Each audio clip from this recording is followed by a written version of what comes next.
Ustedes pueden ver ahí, estado financiero a moneda constante. Estado financiero a moneda constante significa estado financiero ajustados por inflación.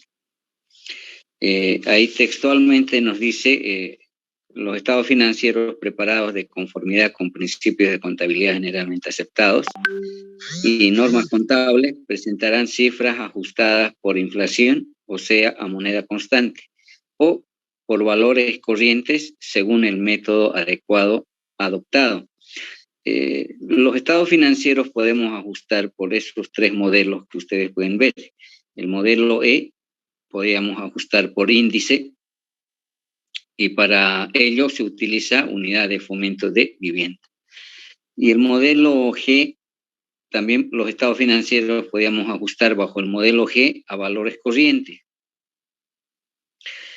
Y modelo F, valores corrientes ajustados, es mixto, o sea, puedo ajustar algunas cuentas por índice y otras cuentas a valores corrientes.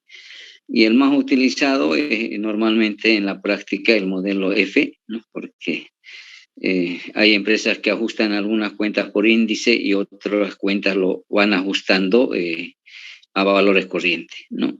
Entonces hay tres formas de ajustar los estados financieros, ¿no? Bajo el modelo E, bajo el modelo F y bajo el modelo G. Y les decía que el más utilizado en la práctica es el modelo F, ¿no? Que implica, puedo ajustar bajo algunas cuentas bajo el modelo E y otras cuentas bajo el modelo G. Ahí podemos ver que los estados financieros para propósitos generales, hoy en día preparamos estados financieros para propósitos generales y la base, sin duda, los principios de contabilidad generalmente aceptados, las NICs, que son normas internacionales de contabilidad, y las NIFs, que son normas internacionales de información financiera. También los estados financieros pueden ser preparados para propósitos específicos. Esto es normalmente para servicio de impuestos nacionales, ¿no? O para ASFI, en este caso para los bancos, ¿no? Y otros, ¿no? Entonces, eso es importante que ustedes sepan que los estados financieros preparamos para propósitos generales y para propósitos específicos. Y a través de este gráfico quiero explicarles lo que ustedes comúnmente conocen, lo que es el ajuste por inflación y tenencia de bienes, ¿no? Y tenemos el valor histórico, por decir, compramos a boliviano 100, ¿no? Y ajustamos por inflación, asumiendo que la inflación es del 10%. Entonces, si ajustamos, vamos a tener de 100 a 110. Esa brecha o esa diferencia de bolivianos 10, lo que llamamos ajuste por inflación. Sin embargo, una vez ajustado, el valor de mercado, o sea, en el valor corriente, o sea, en el mercado no vale 110, sino vale 105, ¿no? 115, mejor dicho, ¿no? Entonces, esa diferencia de 110 a 115 es boliviano 5. Esa brecha implica resultado por tenencia. O sea, una cosa es ganar por inflación y otra cosa es ganar por tener el bien. Entonces, ustedes conocen bajo un solo nombre, ajuste por inflación y tenencia de bien. Entonces, de esa manera se representa, ¿no?, que ganamos por inflación por un lado y por otro lado podemos ganar por tener el producto o por tenencia de bienes. Ahora, también en este caso, lo que manda siempre es el valor corriente o el valor de mercado. Se puede dar la otra figura, por ejemplo, que el valor de mercado no sea 115, sino que sea 108. Entonces, ahí tendríamos una pérdida por tener el bien, ¿no? Entonces, lo que siempre manda es el valor de mercado, lo que vale en el mercado. Entonces, si el valor de mercado es 110, entonces habría que bajar si el valor de mercado es 108, entonces como hemos ajustado por inflación a 110, hay una diferencia de 2 que sería la pérdida por tener el producto. Entonces, pero en la práctica siempre los precios tienden a subir, ¿no? Nunca bajar, pero se puede dar excepcionalmente, ¿no? Se puede dar. A ver, ¿qué dice la nota aquí? Dice, nota, es importante puntualizar que los rubros monetarios expuestos a la inflación generan resultados monetarios o resultados por exposición a la inflación, ¿no? Riesgo de exposición a la inflación. Si bien la norma dice riesgo de exposición a la inflación, eso sería para nosotros el ajuste por inflación, ¿no? Y entonces, gráficamente estoy demostrando de que una cosa es ganar por inflación y otra es ganar por tener el producto o el bien. No sé si ha quedado claro eso, si me han entendido, ¿no? Lo que manda es el precio de mercado, o el valor de mercado en este caso. En este caso el valor de mercado es mayor al valor ajustado por inflación, entonces hay un resultado por tenencia de bien. Y si el valor de mercado fuese menor al valor ajustado por inflación, habría una pérdida por tener el bien, ¿no? Entonces, eso lo que quería explicarles es que la cuenta ajuste por inflación, ¿no? Y tenencia de bienes está conformado por inflación y por ganancia por tenencia de bienes.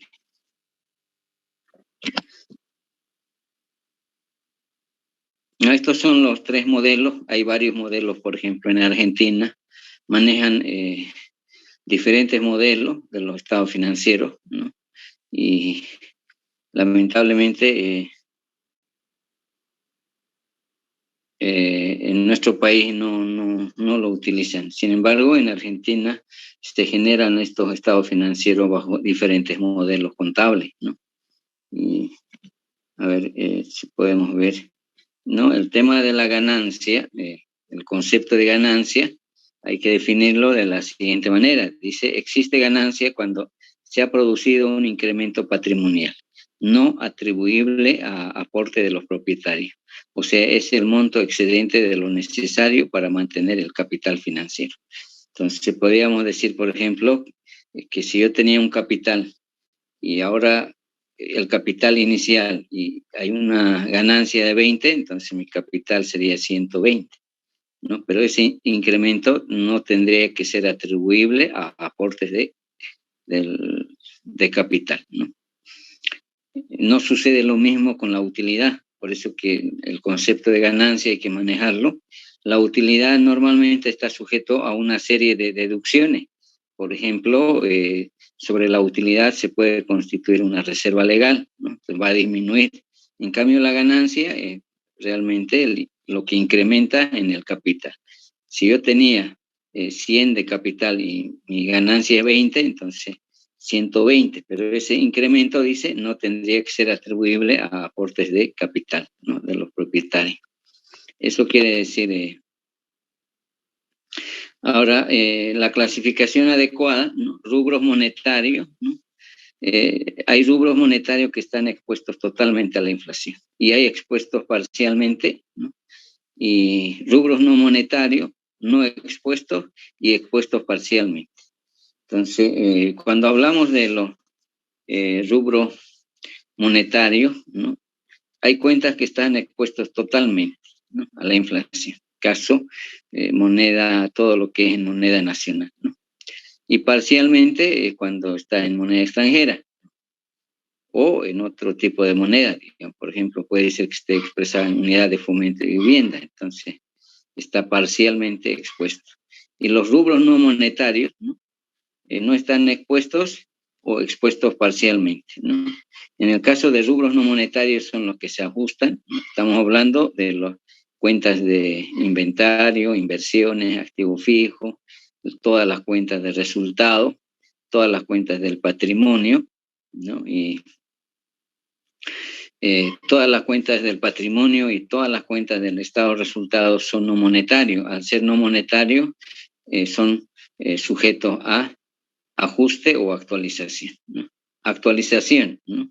Ahora, la pregunta que un estudiante me hizo, no sé en qué semestre, me preguntaba si la utilidad se actualizaba.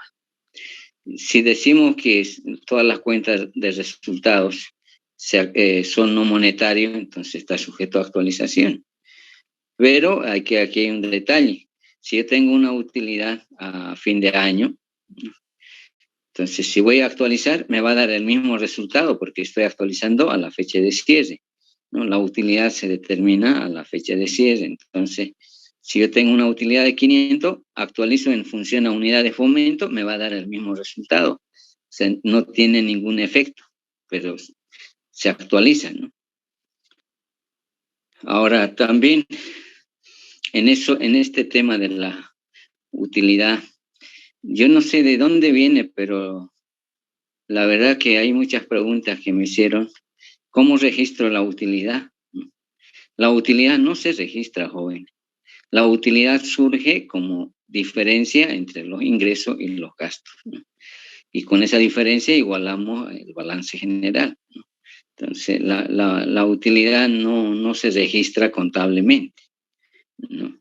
Lo más que podíamos es transferir o traspasar la utilidad al resultado acumulado, ¿no? A fin de año, normalmente las empresas o el último asiento en el sistema contable tendría que ser el traspaso de la utilidad a resultado acumulado. Resultado acumulado, como su nombre dice, resultados acumulados, registra las utilidades que no han sido distribuidas más la utilidad del año o la pérdida del año, ¿no? No podemos registrar otro, solamente es lo que contabiliza son las utilidades que aún no se ha distribuido y la utilidad y o pérdida en que se haya incurrido, ¿no? Ahora, ¿por qué les digo que la utilidad debe ser traspasado al resultado acumulado? Hay muchos contadores, por ejemplo, yo les pregunto, ¿la utilidad dónde se refleja? ¿Dónde se refleja la utilidad? ¿En el balance o en el estado de resultado? En el estado de resultado. ¿No?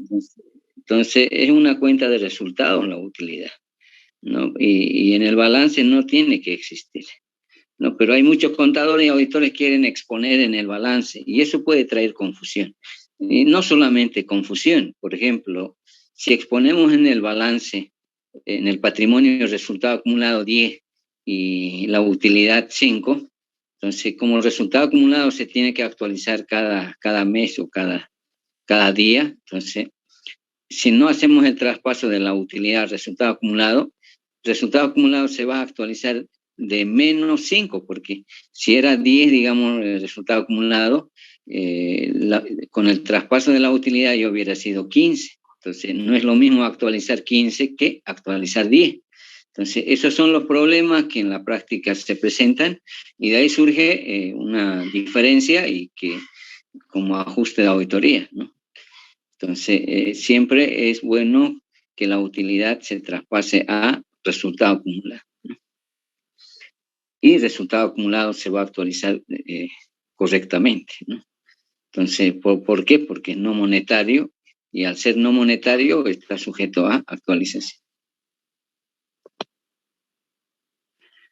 Ahí tenemos las definiciones de los rubros monetarios, ¿no? Eso es la clave, ¿no? Los rubros monetarios nos dice son aquellos activos y pasivos que están expuestos a la inflación y representan una cantidad cierta de moneda de curso legal del país. No es necesario reexpresarlo, o sea, no se ajustan. Están valuados siempre a la moneda de cierre.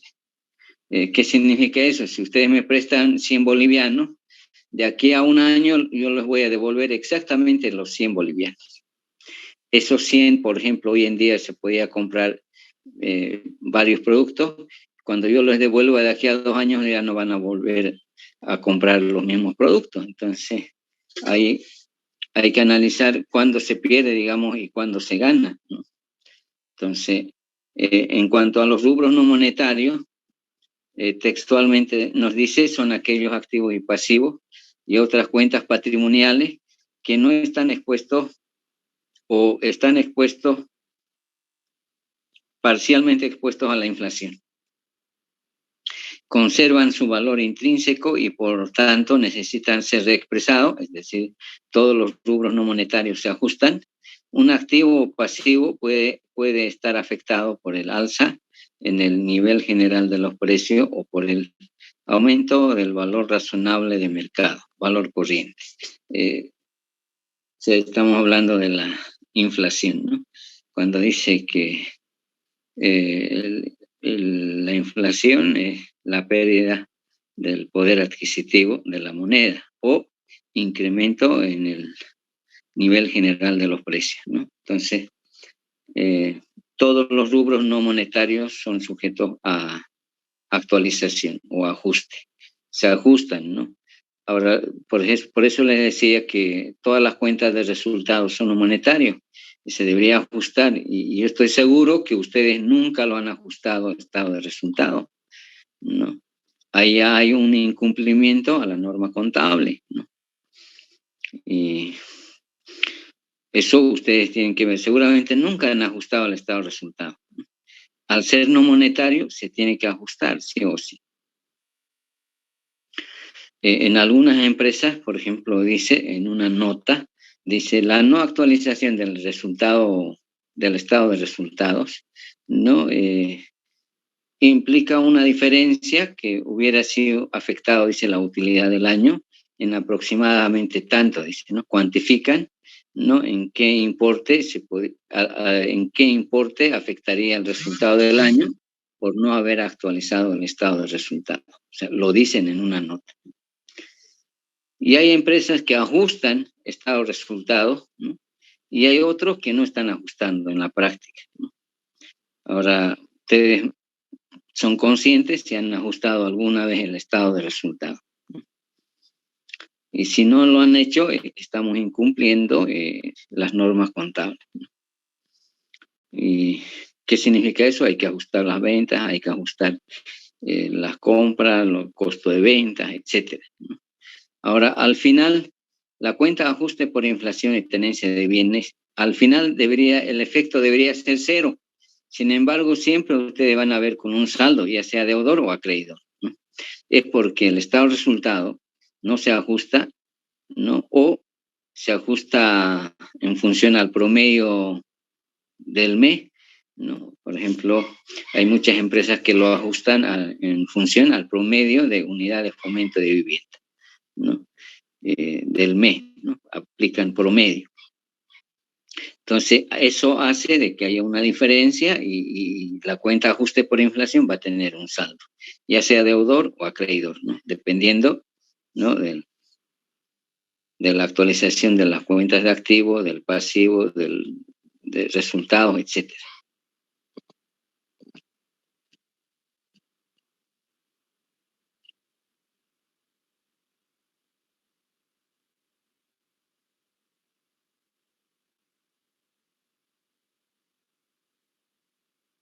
Ahí podemos ver las bases para el ajuste rubros monetarios y no monetarios. El ajuste de los estados financieros para expresarlo en moneda constante se basa en la distinción de los rubros que los componen en monetario y no monetario, según fueron definidos en la norma de los incisos 2H y 2I respectivamente, ¿no? Ustedes eso lo pueden verificar con las normas contables, ¿no? Y ejemplo de los rubros monetarios, por ejemplo, tenemos cuenta y la contracuenta en caso de conversión, ¿no? Cuando actualizamos efectivo en moneda extranjera, debemos llevar, dice, a diferencia de cambio. Cuando actualizamos efectivo en unidades de fomento y vivienda, a mantenimiento de valor. Cuentas por cobrar o por pagar en moneda extranjera, a diferencia de cambio. Cuentas por cobrar o por pagar en UFB, mantenimiento de valor. Pagos o cobros anticipados en moneda extranjera, diferencia de cambio. Pagos o cobros anticipados en UFB, mantenimiento de valor, ¿no? Son las contracuentas que establecen, ¿no? Después tenemos ejemplo de los rubros no monetarios, ¿no? Donde nos dice que cuando ajustamos inventario, llevamos ajuste por inflación y tenencia de bien. Cuando ajustamos inversiones por influencia significativa, al valor patrimonial proporcional. La cuenta sería rendimiento de inversiones. Cuando actualizamos los activos fijos, ajuste por inflación y tenencia de bienes. Cuando actualizamos cargos diferidos, ajuste por inflación y tenencia de bienes. Cuando actualizamos capital, dice, en el debe ajuste por inflación contra ajuste de capital. Cuando actualizamos las reservas, en el debe ajuste por inflación contra ajuste de reservas patrimoniales. Y cuando actualizamos resultado acumulado, llevamos ajuste por inflación contra la misma cuenta que sería el resultado acumulado. Esos son los ejemplos de los no monetarios. Y estado financiero es moneda constante, ¿no? Aquí ya es la explicación literal de lo que es ajuste por índice. Y a ver, ¿qué nos dice? Creo que en el anterior grupo alguien me decía que un índice general de precios. O sea, ¿qué significa? Que los estados financieros podíamos ajustar también por índice. Podíamos ajustar en función al tipo de cambio del dólar estadounidense. Sin embargo, hoy en día, en la práctica, prevalece marco legal, que la ley dice que los estados financieros debemos ajustar en función a unidad de fomento de vivienda, ¿no? Entonces, entre marco técnico y marco legal prevalece la ley, ¿no? Entonces, eso quiero que seguramente el alumno ha leído esta parte, por eso que me preguntó si por qué no actualizar en función a índice general de precios, ¿no? Es que prevalece marco legal, ¿no?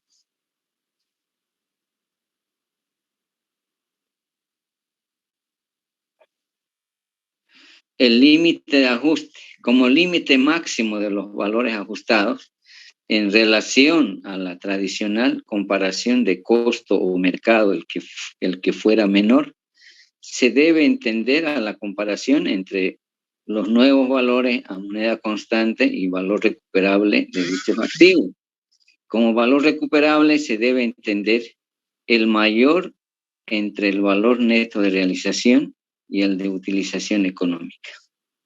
Se entiende como valor neto de realización a la diferencia entre el precio de venta de un bien o servicio menos los costos que se producirán, ¿no? Hasta su comercialización. El valor neto de realización no es más que el precio de venta menos los gastos de venta, ¿no? Y el valor de utilización económica de los bienes se determina en función al valor actual de los ingresos netos probables que directa o indirectamente producirán. Entonces, el límite de ajuste en este caso es el mayor entre el valor neto de realización y el valor de utilización económica probable futura, ¿no? Eso sería en lo que respecta a las normas contables. Después vienen las explicaciones, ¿no? Que la consistencia del ajuste, ¿no? Importante, digamos, que una vez adoptado un método de ajuste, ya sea por índice o por valores corrientes o valores corrientes ajustados, debemos aplicar de manera uniforme. No podemos cambiar de un año a otro año o de un momento a otro, ¿no? Siempre hay que aplicar de manera consistente. Las contrapartidas, por ejemplo, aquí esto es importante, ¿no? La contrapartida del ajuste, si ajustamos por el método de índice, o sea, utilizando unidades de fomento de vivienda, la norma dice deberíamos llevar al resultado por exposición a la inflación, que es lo que ustedes conocen, REI. Si ajustamos por el método de valores corrientes, deberíamos llevar a ajuste por inflación y tendencia de bienes. Y si ajustamos bajo el método de valores corrientes ajustados, deberíamos llevar, dice, ajuste por inflación y tendencia de bienes. Pero ¿qué sucede en la práctica? No llevamos al resultado por exposición a la inflación. Manejamos la misma cuenta que es ajuste por inflación y tenencia de bienes. O sea, en sí deberíamos haber llevado a ajuste por inflación. Sin embargo, manejamos ajuste por inflación y tenencia de bienes en una sola cuenta, por eso que en la práctica llevamos ajuste por inflación y tenencia de bienes. La norma dice deberíamos llevar al resultado por exposición a la inflación. Entonces, En sí, cuando dice resultado por exposición a la inflación, debería ser ajuste por inflación solamente, ¿no? Pero como manejamos bajo una sola cuenta, entonces llevamos a ajuste por inflación y tenencia de vida.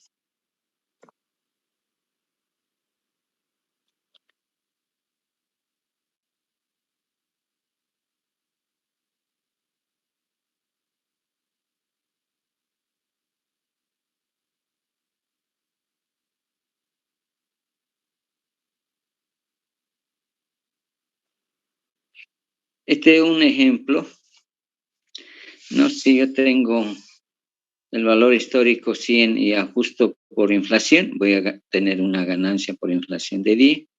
Y si el valor de mercado es 115, ese incremento es resultado por tenencia. O sea, gano por inflación y gano por tener el bien, ¿no? Entonces, no creo que amerite más. Yo creo que eso ha quedado claro. En el tema de los activos fijos, bajo este gráfico, tengo valor histórico, ajusto por inflación, asumiendo que la inflación es 10%, entonces voy a tener ajuste por inflación por 10. Y si el revalúo, en este caso, el valor corriente del activo fijo es 115, entonces hay una diferencia de 5, que sería eso, reserva por revalúo técnico. Entonces, cuando se hace un revalúo técnico, una parte es por inflación y la otra parte es por revalúo técnico. Eso lo vamos a ver en la norma contable número 4, pero ya desde ya se refleja que una parte es por inflación y otra parte es por reserva, pero por revalúo técnico, ¿no? Y creo que eso es todo sobre la norma contable número 3. No he hecho énfasis porque esta norma ya no se va a aplicar cuando se apliquen las normas internacionales, ¿no? Pero mientras la ley hace que cumplamos con las normas, entonces actualmente está vigente, ¿no? O sea, porque ya les digo que marco legal prevalece por marco técnico, ¿no? Está por encima. Entonces, recuerdan ustedes que en el año 2019 que el Colegio de Auditores ha suspendido la aplicación de la norma contable número 3. Sin embargo, Impuestos Nacionales no le ha dado importancia, sino según el decreto 24051, se tiene que ajustar los estados financieros de acuerdo a la norma contable número 3, ¿no? Entonces, mantiene, ¿no? Son cuestiones políticas que es muy lamentable, digamos, que no podamos aplicar las normas internacionales, ¿no? Por cuestiones políticas.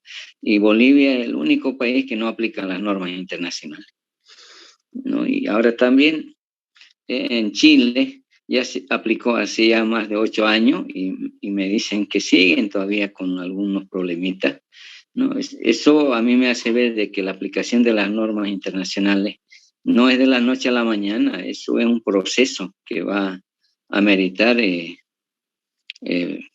seguramente capacitaciones, etcétera, porque ya que la experiencia de los países vecinos no ha sido así fácil, digamos, la aplicación. Peor en relación a nuestras empresas que son tan pequeñas, ¿no? Porque estas normas internacionales son hechas para corporaciones, para empresas transnacionales, etcétera. Entonces, querer aplicar en nuestro país, quizás inclusive las pymes sería mucho mejor para aplicar porque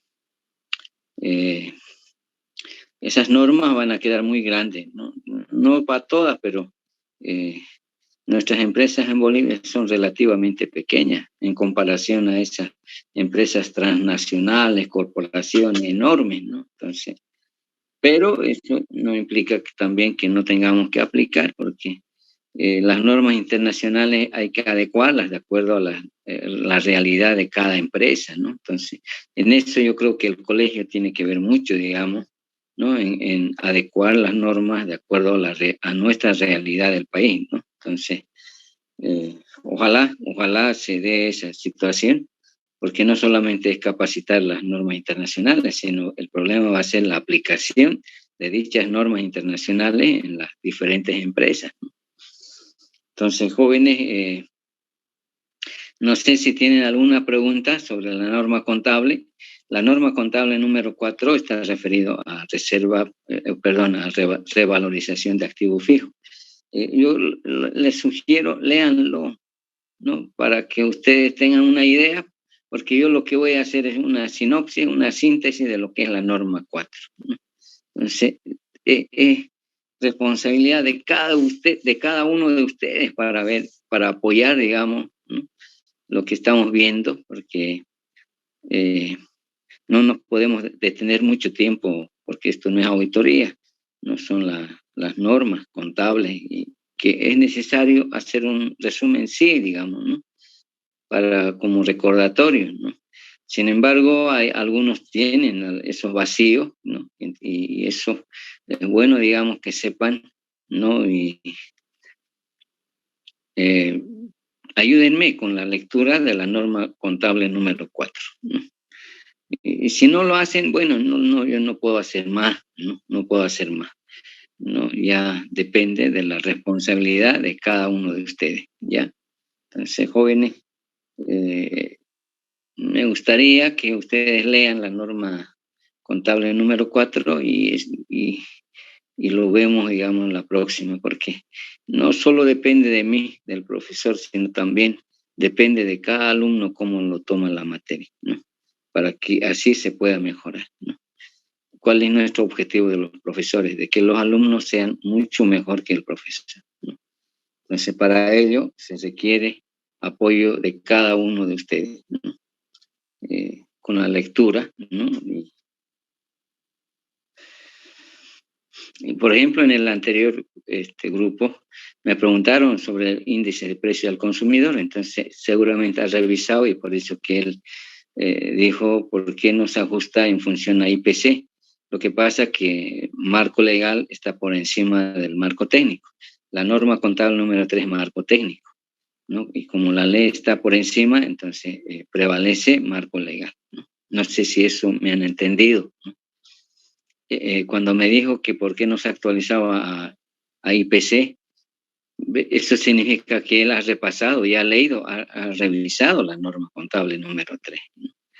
Y me decía que en ningún momento dice a unidad de fomento. Lo que pasa es que el decreto supremo establece que se debe ajustar en función a unidad de fomento de vivienda, ¿no? Entonces hay un contrapeso, digamos, ¿no? ¿Cuál prevalece? ¿Marco técnico o marco legal? Marco legal está por encima, entonces los estados financieros hay que ajustar en función a unidad de fomento de vivienda. Por ejemplo, en mi caso, cuando era estudiante, yo ajustaba en función al dólar, ajustaba en función a IPC y comparaba qué método me daba el mejor resultado, ¿no? Entonces, de esa manera uno interpreta mucho mejor, ¿no? Bien, jóvenes, yo les dejo la próxima, la norma contable número 4, ¿ya? Y si no lo tienen la norma contable, pena, ¿no? Lo siento yo, de verdad, si no lo tienen, ya es descuido, ¿no? Y no me echen la culpa a mí, digamos, ¿no? Porque yo estoy pidiendo a grito de que ustedes tengan las normas contables, ¿no? En lo posible el actualizado, ¿no? Y deben tenerlo. O sea, eso ya deberían haber tenido desde el primer semestre. Y si nadie les pide, que estamos enseñando otra cosa, ¿no? Porque las normas contables es la base, ¿no? Por ejemplo, la norma contable número 1 son los principios de contabilidad y es un tema transversal que se tiene que ver en todos los semestres, ¿no? En todos los semestres, en todas las materias se tiene que hablar de los principios de contabilidad, no solamente en materias de contabilidad o en materias de auditoría, ¿no? Transversal quiere decir que tendríamos que hablar en todas las materias sobre principios de contabilidad. Ya, jóvenes, buenas noches, se cuidan. Buenas noches. Buenas noches. Buenas noches. ¿ya?